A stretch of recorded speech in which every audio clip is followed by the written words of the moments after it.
Mesdames, Messieurs, bonjour. Bienvenue à votre réveil matin. On est aujourd'hui jeudi, le 2 mars 2023. Le même plaisir d'être avec vous pour vous présenter vos 3 heures d'information en continu sur votre CPAM, le 1410 AM. On est également sur CPAM TV. Bonjour, bonsoir, dépendant de l'endroit où vous nous écoutez, c'est le www.cpam1410.com. Et pas moyen de nous rater puisqu'on est sur votre téléphone, le 438-804-5520. Julie Limage est avec nous en soutien technique et à la recherche, toujours. Et tout de suite, on va rejoindre Asma Heurtelou, amatrice de jeux de redis. Bonjour Asma. Bonjour Pierre, bonjour à tous, ça va bien? Bon, ça devient un trademark. C'est ce que je comprends là. Puis, puis c'est correct parce que tu fais la popularité de la marque. Et c'est bien correct. C'est bien correct. Comment vas-tu? Eh bien, ça va très bien, on est jeudi. Oh, ouais. Elle se gêne pas. Elle se gêne pas. Oh, mais pourquoi? Je n'ai pas de petite gêne. Il n'y a pas de petite gêne. Non, pas de petite gêne. Jean-Ernest Pierre, bonjour. Bonjour Jean-Emmanuel Pierre, comment ça va? Ça va bien, merci. Et toi-même, Jean-Ernest Pierre? Ça va toujours bien, même quand ça va mal. Bonjour Madame Heurtelou, comment ça va Madame Heurtelou?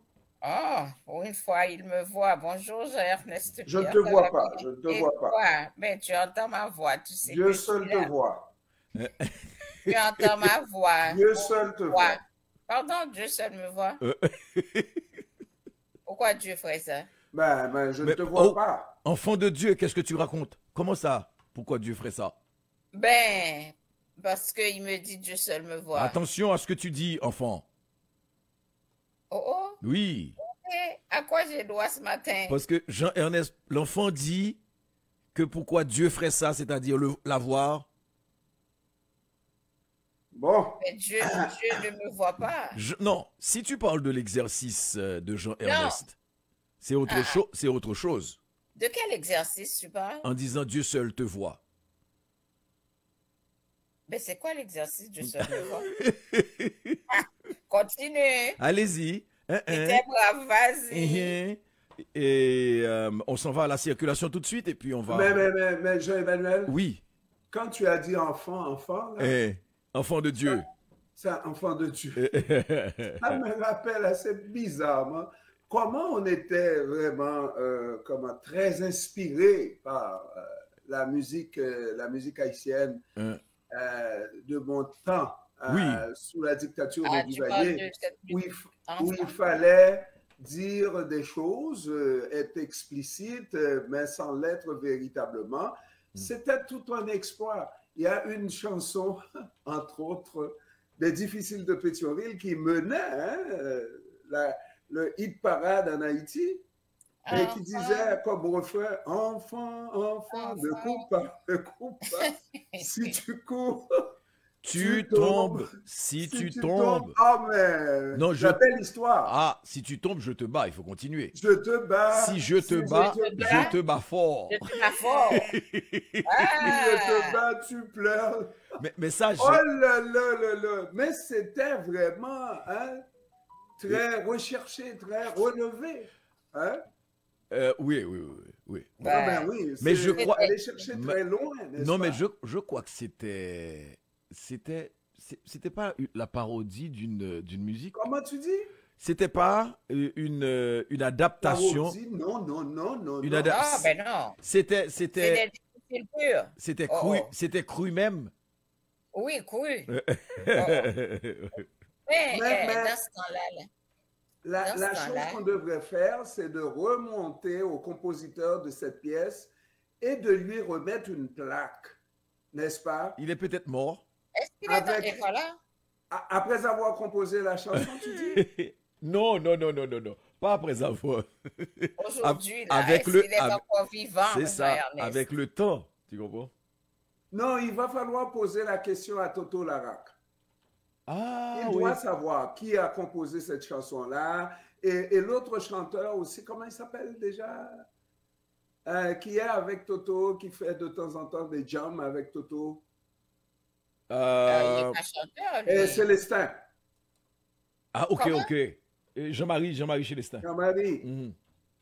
Non, ils doivent savoir hein, à qui on doit donner cette plaque pour avoir composé cette pièce d'anthologie. Ouais. Oh, c'est extrêmement grave. Bon. C'est grave? Pourquoi c'est grave? Mais c'est grave ou c'est rare? Non, c'est pas grave, c'est écœurant. Oh là là. Ça ce sont les choses qui me troublaient quand j'étais arrivé. Quoi? Parce que écœurant, c'est Berk. Et puis tu te rends compte que écœurant, c'est... Fantastique. C'est ça. Oh, c'est écœurant. C'est ça, c'est ça. Oh. Mais par contre, c'est écœurant, c'est fantastique. Mais tu m'écœures, c'est pas fantastique. Là, tu tombes dans du vrai français. Ah, c'est écœurant, c'est pas français. C'est québécois. C'est quoi? C'est québécois. Eh bien, va dire ça donc au Québécois. Je ne savais pas. Dans le sens de la chose, dans le sens que c'est bon. Dans quelle chose? Dans le sens que c'est bon. C'est bon, c'est la chose. C'est bonne. C'est québécois. Ah oui. Écœurant.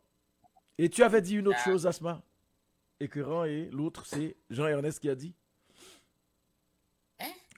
Vous avez dit un autre mot en dehors de écœurant tout à l'heure. Mais il me semble que c'est écœurant. Non, quelque chose d'à peu près pareil, qui est québécois aussi. On s'en va à la circulation, on revient, mesdames et messieurs, parce qu'il faut dire à Jean-Ernest que sa prière a été exaucée. Laquelle? Hier soir, dans la nuit, Hélène Lalime a perdu son job. Oh! Ah! Oh! On va nous envoyer Maria, non, pas une américaine encore. Maria Isabelle. Ça ne veut absolument rien dire. Si elle fait la job, c'est la mission. Plus efficace. De toute façon, il ne faut pas s'attendre à grand-chose. Oh, c'est la communauté internationale. Parce que tout ce qui arrive sont en mission, Asma. Exact. Et la même mission. Et là, de simples coups de bois. Oui. Coup de bois. De Sam Wood. Hein? Coup de bois. De Sam Wood, Jean. On fait un petit tour à la circulation. Mais on va revenir que je vais la regretter. Ah. Il faut, la lime. Jean-Ernest, il faut faire... À défaut de la bonne lime, on aura Thomas. Mais certainement, il n'y a pas de comparaison. Je ne sais même pas pourquoi elle s'appelle la lime. On s'en va à la circulation tout de suite. On connaît la lime. Et puis on revient avec, un sujet, Jean-Ernest Pierre, ou bien on va parler de Madame Lalime. J'ai un sujet pour vous là, mais qui m'écœure. Vraiment, là, vous allez voir, ça va vous écœurer. Asma, attention, ne rions pas, on ne sait pas de quoi il s'agit. On s'en va. Ah oui, c'est vrai, on a pas oui. On s'en va à la circulation. Prudence dans la rue, sur la route. Circulation. Prudence pour vous, pour nous. Circulation.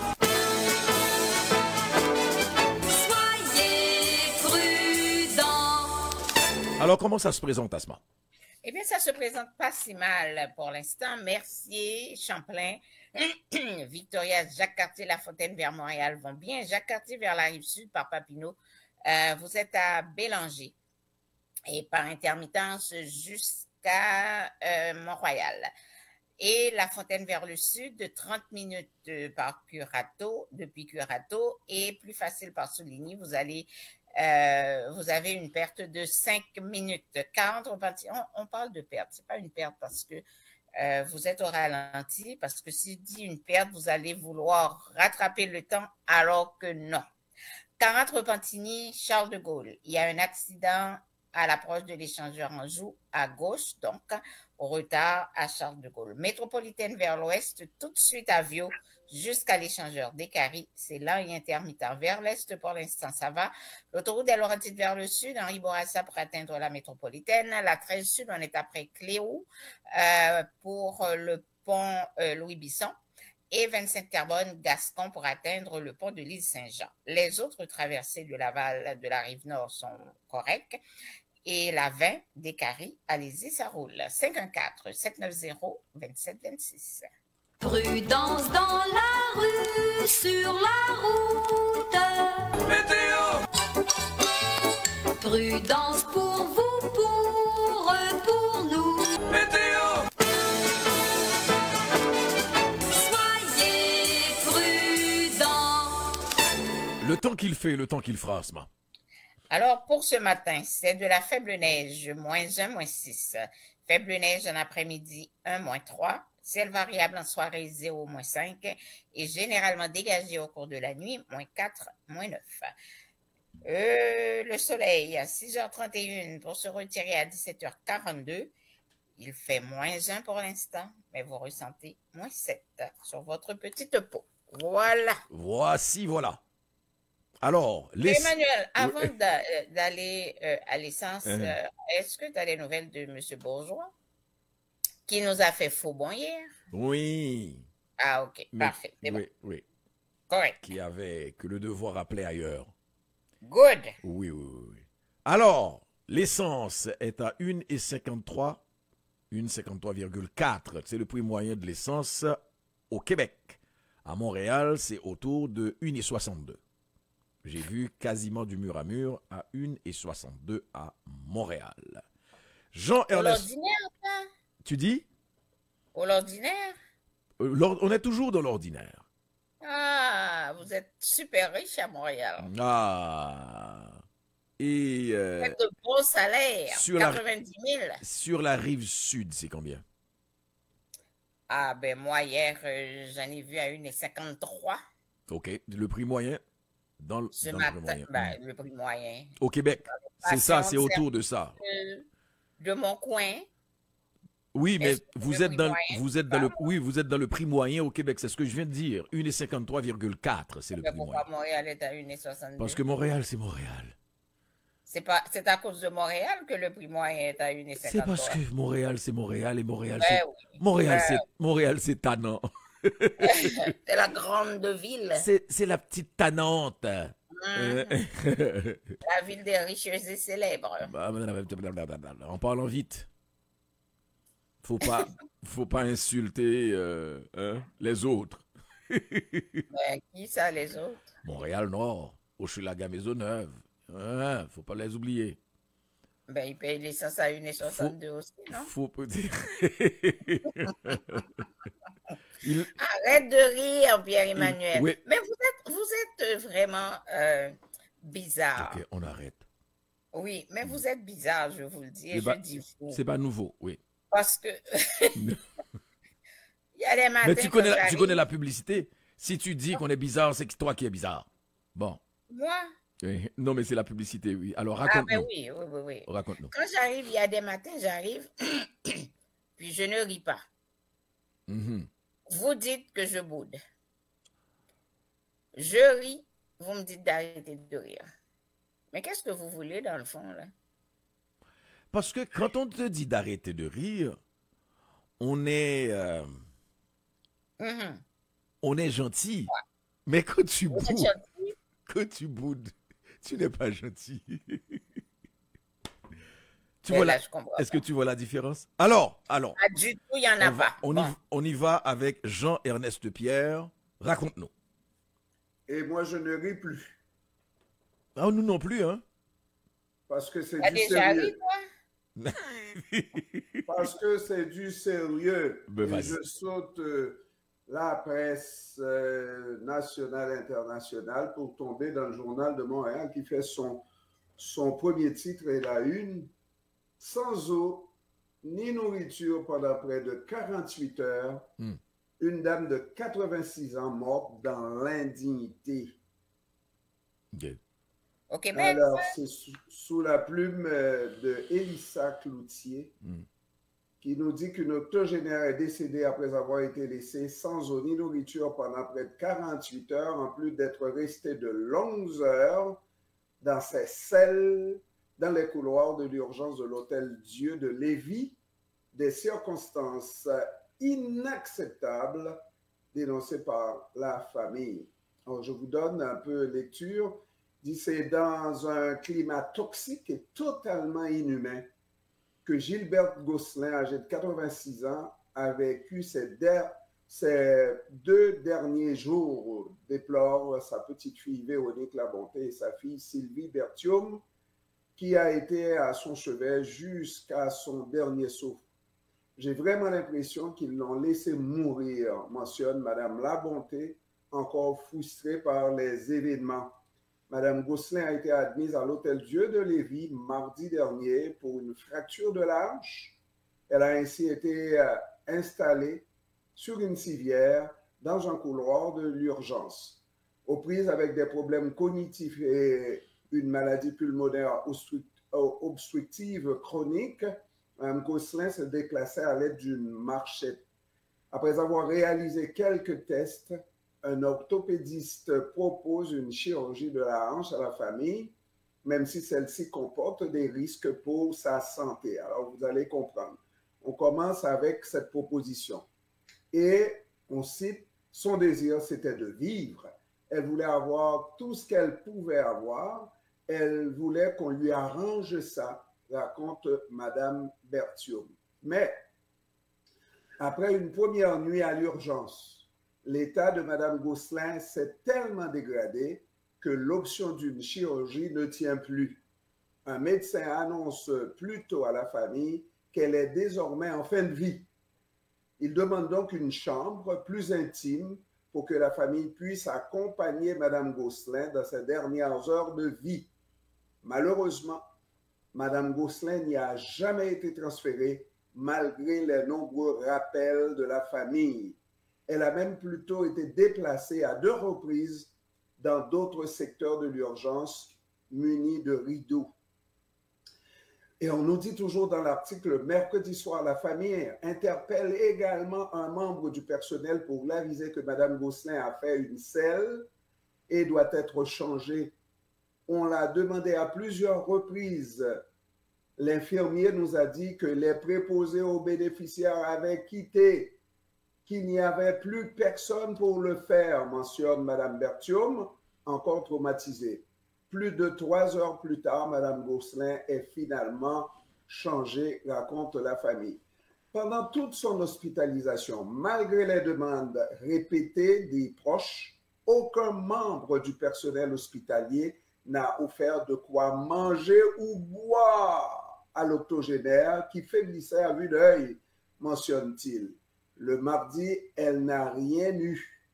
Rendu au mercredi, il ne voulait rien lui demander de peur qu'elle...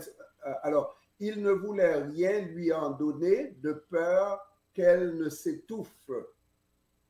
En fin de journée, on nous parle d'eau épaissie, mais ce n'est jamais venu.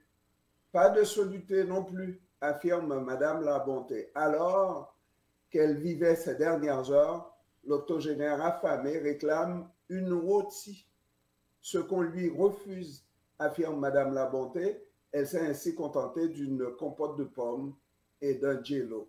Mme Gosselin a poussé son dernier souffle vers 9h45 le lendemain matin, soutient sa fille qui était à ses côtés. Je me suis rendu au poste des infirmières et j'ai dit « Venez m'aider, ma mère est en train de mourir », dit-elle. Je suis un peu sur la panique depuis ce moment, j'en parle et j'ai de la difficulté à admettre-t-elle émotive. Madame Berthiaume a ainsi passé près d'1 heure aux côtés de sa mère décédée sans que personne ne vienne constater son décès. Le corps de Madame Gosselin a été ensuite transféré, etc., n'est-ce pas? Et puis, en conclusion donc, c'est sa petite fille qui dit Elle avait cette espèce de jaquette de papier bleu et ses jambes étaient déjà dans un sac de plastique avec une étiquette. Choquée, la petite fille, elle a décidé donc de la changer elle-même. Pour moi, c'était inacceptable que ma grand-mère porte ça. Ses vêtements étaient dans un sac. Ça n'a pas de bon sens, dit-elle. Etc., etc. Moi, ça m'écoeure de voir des choses comme ça. On est quand même au Québec.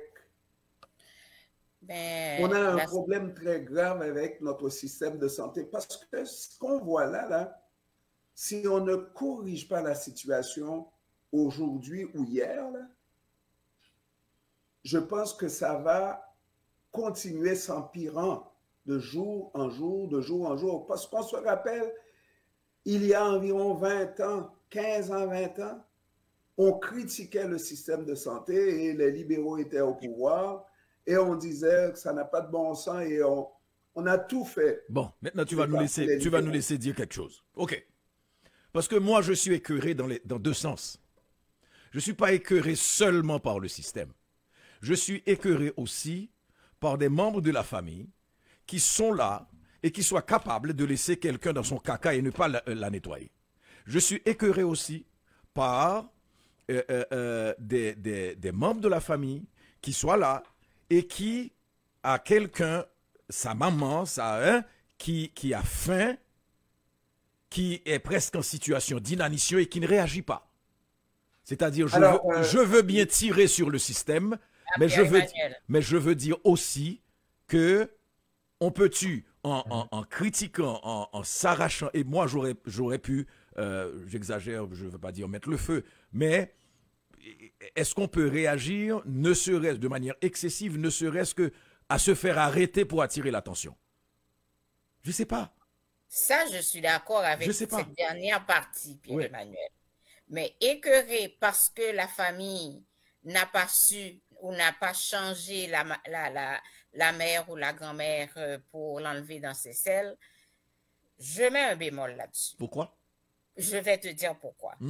Parce que quand j'étais, et c'est ça des fois là, il faut, quand on n'a jamais vécu une situation, on va la comprendre autrement. Mais une fois que tu la vis, tu peux comprendre. Imaginez que tu as quelqu'un à l'hôpital qui est en train de mourir et qui se retrouve dans ses selles. Toi-même, tu es dans un état de panique. Tu as été demandé de l'aide.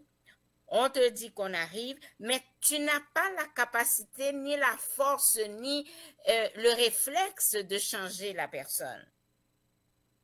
Tu n'as pas ce réflexe-là parce que tu vis une situation extrêmement difficile. La personne est dans un milieu où on doit lui donner des soins. Tu ne vas pas reprocher à la famille de prendre la place de ces gens-là, d'autant plus que la personne devient très fragile. Le moindrement tu fasses un geste inapproprié, tu ne sais pas ce qui peut t'arriver. Tu ne sais pas. Alors, il faut mettre un bémol quand même. Je ne sais pas.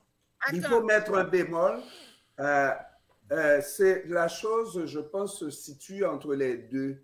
Moi, j'ai une infirmière à la maison qui déplore effectivement le fait que la famille vienne en touriste visiter des membres, enfin des personnes âgées, mères, grand-mères, etc., viennent en touriste et pour un oui ou un non, prend la cloche et sonne et demande l'aide et si l'aide ne vient pas, et puis la famille ne fait rien. Moi, je peux comprendre ce que tu dis aussi, mais est-ce qu'on peut de temps en temps avoir une implication familiale? On ne vient pas comme si on était des étrangers. Oui, je comprends ce que tu dis, c'est les dernières heures de la personne qu'on est en train de vivre et puis bon, on peut être émotif, mais pour ce qui est de donner à manger à ma mère, à ma grand-mère, quelque chose... Non, comprends, la petite fille... Pierre-Emmanuel. Non, Parce Asma. qu'on te dit, on ne la nourrit pas parce qu'on ne veut pas qu'elle s'étouffe. Attention. Et là, vous demandez à la famille de la nourrir? Non, C'est quoi l'affaire? absolument. Mais installer en soluté. Non, pas permettre à la installer. dame Non, de non, pas reprendre installer son un soluté. Pas installer un soluté. Ben quoi? La fille ou la petite fille dit que la grand-mère ou bien ma mère a demandé un rôti. Et puis Oui, mais et puis elle reproche le fait que une heure après, ouais, on lui a donné une compote de pommes. Ça veut dire que c'est quelqu'un qui pouvait manger. Si la personne a demandé un rôti et qu'elle soit en train de reprocher Non. Asma, Ça ne veut pas dire laisse-moi qu'elle peut terminer. manger parce qu'elle a demandé une rôtie. Non, La dame n'est pas. elle n'est peut pas manger consciente puisqu'on de lui a donné. ça. Elle peut manger puisqu'on lui a donné une compote de pommes après. Elle peut manger. Alors Mais si pas c'est, une rôtie. oui, mais c'est pas grave. On ne s'arrête pas sur le rôti parce que c'est la fille qui a évoqué le rôti. C'est comme si sa mère pouvait manger le rôti. Elle a demandé un rôti, on ne le lui a pas donné, on lui a donné une compote de pommes. C'est ça le reproche La qu'elle mère fait. a demandé une rôtie. Un rôti et on lui a donné une compote de pommes à la place. C'est ça le Une heure reproche. plus tard, au deux. Entre autres reproches. Donc ça veut dire qu'elle croit que sa mère pouvait manger le rôti. Mais qu'importe, la compote de pommes, est-ce que ma mère a faim? Je peux aller dire, qu'est-ce que je peux avoir pour lui donner à manger? Et plus encore, ça me dérange d'être en accord avec mon cher vis-à-vis Jean-Emmanuel. J'ai pas envie. J'ai pas envie non plus. Jean-Emmanuel, Oui. on parle souvent dans le système de ces repas qui n'ont pas de sens. Oui. Qui n'ont pas de sens, qui n'ont pas de goût et dont les patients n'ont pas envie du tout, etc. Est-ce que de temps en temps, moi, je peux apporter un bol de riz à pois En demandant l'autorisation. Absolument, oui. De donner du goût à ma sœur qui est dans un système où la nourriture... Je vais à son chevet, je la vois et elle n'a pas le goût de manger ça là que tu vois. Ça ne goûte absolument rien pour quelqu'un qui a déjà toute sa vie mangé du bon sel et du bon goût. Pas vrai? Alors, de temps en temps, est-ce que moi, je vais c'est ce que font les enfants généralement là, pour Marie, ma sœur. Ben, on lui apporte un bol de riz et puis quand elle mange ça, là, ça goûte. En demandant l'autorisation. On est d'accord. On ne va pas en terrain inconnu et s'arracher les cheveux. On parle de quelqu'un qui est dans ses derniers moments et que je regarde dans ses selles, j'enlève ce qui pouvait paraître comme un jugement sur la famille. Je regarde seulement, les... Ah non, Oui. Non, mais si tu le prends comme... Vous mettez toute la responsabilité sur le dos de la famille, eh bien, tant non, mais qu'à y être, Asma, que la non, famille Asma, aurait dû garder, Asma, là, la famille aurait dû garder la dame chez elle. Là, tu es de mauvaise foi. Mais je ne suis pas de mauvaise foi. Parce qu'on a commencé par C'est parce dire qu'on est que dans le un problème... milieu. Non, on a dit que le système a un problème et on tire sur le système, Jean-Ernest, comme un médicament 3 fois par jour. Hein? Pour dire qu'il y a des choses... il faut faire la part des choses, effectivement. Asma, avant le système de santé est devenu ce qu'il est devenu aujourd'hui, c'est la famille qui prenait soin des membres, des plus vieux, etc. Et on prenait soin. Là, on a perdu le sens. Et encore aujourd'hui? Non, on s'entend là. On a non, mais perdu elle dit encore aujourd'hui, il y a des gens qui prennent encore soin des vieux aujourd'hui, oui. Mais généralement, on amène nos aînés dans le système pour qu'on en prenne soin. Est-ce que ça veut dire, même quand on constate qu'il y a une rareté du personnel, qu'il y a une pénurie de personnel, n'est-ce pas, et qu'on demande un service et ça prend beaucoup de temps, qu'on ne peut pas s'organiser pour donner du service, c'est pas à tout le système là, mais à notre mère, à notre sœur, à quelqu'un maître de la nourriture. Moi, j'arrive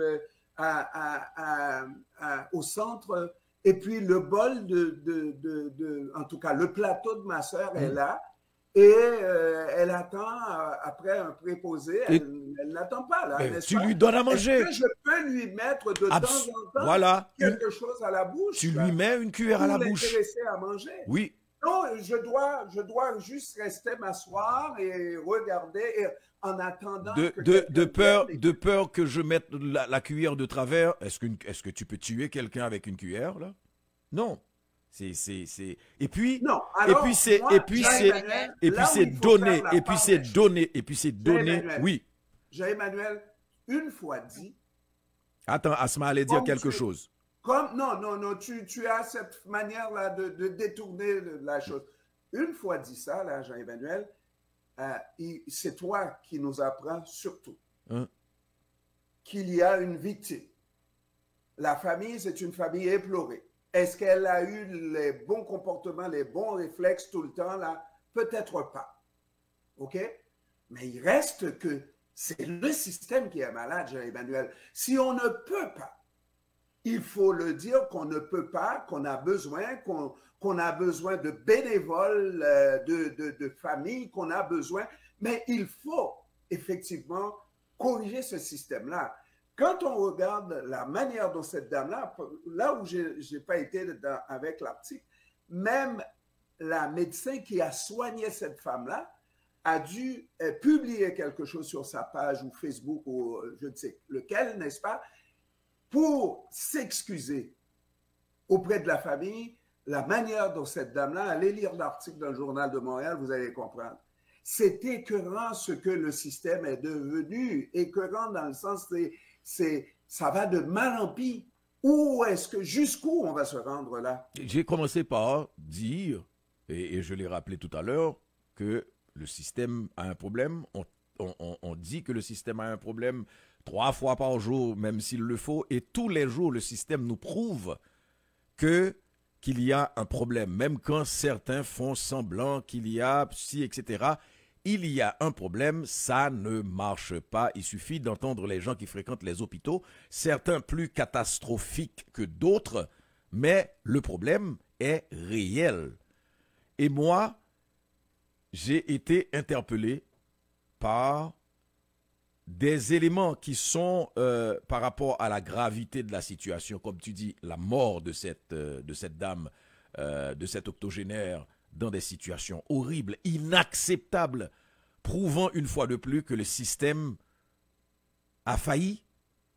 À côté de ça, moi, ce qui m'a interpellé, et c'est moi, il y a le côté humain. Je suis en face de quelqu'un qui est ma mère, qui est proche, c'est autre chose. Asma on passe, et tu as raison en partie, mais on passe. Mais le système, c'est le système. Non, mais Asma, oui.